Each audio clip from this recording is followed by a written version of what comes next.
ഇവിടെ വന്നാൽ എല്ലാ സാധനങ്ങളും കിട്ടും. അടിപൊളിയാ.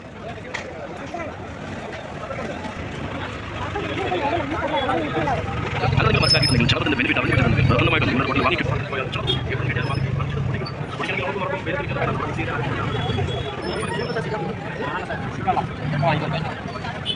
അതെവിടെ വന്നിട്ട് തിരുവൂർ മാർക്കറ്റ് സൂപ്പർ ആണോ? അടിപൊളി.